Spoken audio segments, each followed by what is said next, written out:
There is one reason why you see people on the streets worshipping celebrities. There's one reason why people will look at you like God and be like, dude, that guy's my best friend. I would get his back. I would do anything for him, right? There's one reason why anybody who is a fan of anybody that looks up to somebody, looks up to them, right? It's all because of this reason. This is the same reason why Taylor Swift has the following she does, Beyonce has the following she does, any kind of a cult following, or any kind of a following that people have that is aroused by a movement is done because of this. This is the same reason why some people look up to other people, right? We are talking about something that is not IQ, because when people see you as smart, they think that, oh, a smart guy, we'll go to him for math problems, we'll go to him for logical solutions. When people think you are charming, they'll tell you, oh, dude, go approach that girl for me, things like that. Those are the kind of favors that they ask you for. But if you show them that you have this one trait,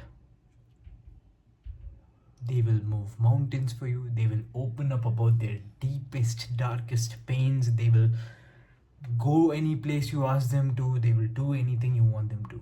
Now, of course, this trait is hard to have, right?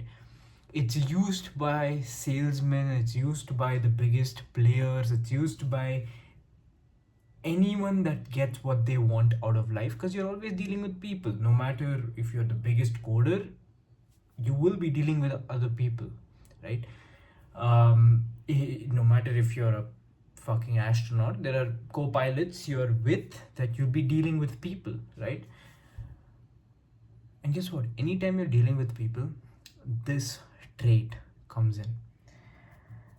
This is an extremely trainable skill. That's your good news, which is that anybody can get trained on this one thing, right?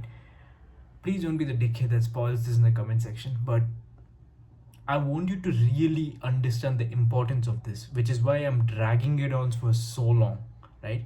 If I just gave it out to you, you wouldn't value it as much because it has so much power, right? Anybody in a one-on-one setting, when you don't have a cult like following, in a one-on-one setting, if you want to influence someone, you want to persuade someone, it is this trait that they look for, or else they're simply not going to take you as seriously enough, right? If you think that this has anything to do with intelligence or height, looks, charisma, the way you speak, the way you dress, the way you act, it's your following online, no, none of that shit, right? The trait that I'm talking about is arousing emotion in someone, right? The fact that you're able to get their emotions out of them. In other words, your high emotional quotient, right? Believe it or not, the reason why people follow Taylor Swift is because she triggered a part of their emotion, right? Her songs about breakup, her songs about her past reminded of people's emotions about themselves, about their own breakups, about the guy that broke their own heart, which is what carried on. The reason why all these people follow such big Kannada movie actors, Tollywood stars, Bollywood stars is because their movies aroused an emotion. They started to picture themselves as the hero. They started to picture themselves as the actor, being like, yeah, that guy is so fucking cool. I'm a nobody right now. I look to him for inspiration. I want to be him someday. My life currently sucks. I hate my life. I hate everything that I do. But when I look up to him, I get inspired. I get that hope. That's an emotion, right? That is the reason why people look up to someone else, right? They are able to artificially construct that emotion, right? I'm going to quickly tell you how to use this in your own personal life, right? How do you actually get someone into this? How do you use this to get sales, dates, that girl to be your girlfriend, that investor to pitch for you, that client to refer for you? It all works if you understand how to use this. People like people that understand them, which means that as long as another human being thinks that, wow, that guy really made me open up, I really trust him, they will move mountains for you. This is the fundamental basics of EQ.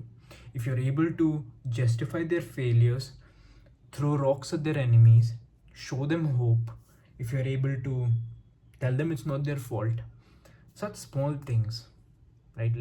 Let them take an emotional breath, which means that they went out to you. They're going to value you, even if they don't say it, because a lot of people are not expressive. They are going to value you.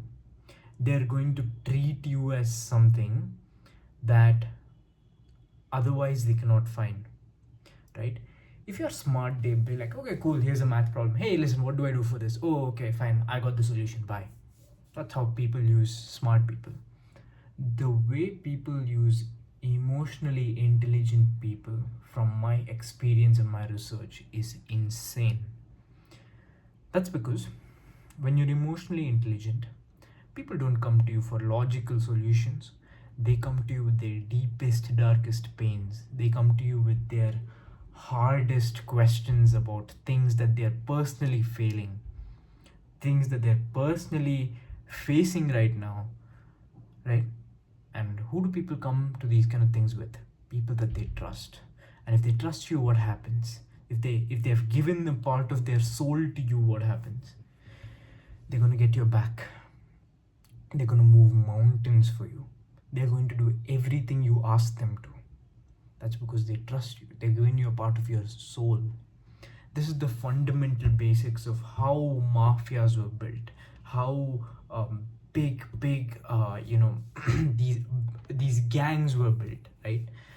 It's because one person showed another person hope, and those two people showed another person hope, right? They painted a picture, they painted a vision, they told, like, you're such a loser right now, you sleep in the streets, come join the gang. People want to feel important, and that's the emotion that's been triggered, right? If you can truly get someone to open up on the questions that you ask, you can genuinely control anybody. I'm not saying this for you to be a dickhead. I'm not saying this so that you can go out there and break hearts and do whatever the fuck you want. I'm not giving you so much power for that. I'm giving you this so that you can have the influence to do good. You can lead an organization. You can sell people products that can benefit them. Perhaps a fitness package, perhaps something else that you think might benefit them, right? That's what I'm talking about. There's a few things that you can take away. One is getting people to genuinely open up is hard, right? We want to genuinely let them open up about the hard things that they're facing, which is a combination of asking the right kind of questions and also us opening up before them, because people feel more comfortable opening up to other people that have just opened up, which means that if you give me a secret, I will also give you a secret. That's how most people think, right? The second part to this is we need to justify their failures, throw rocks at their enemies, show them hope, tell them that it's all going to be fine, right? People will do anything for this. All those movies that people go crazy over, all those songs that people go crazy over, XXX Tentacion, he was the hype. That's because his songs were made for sad people, right? Look at his most performing songs. They're all made for people that are facing the strongest of emotions, heartbreak, their first heartbreak, teenagers. And they go listen to sad, who am I, someone that's a pay to let go, that shit. It blows their mind, like, this guy understands me. That's why he had a cult following, right?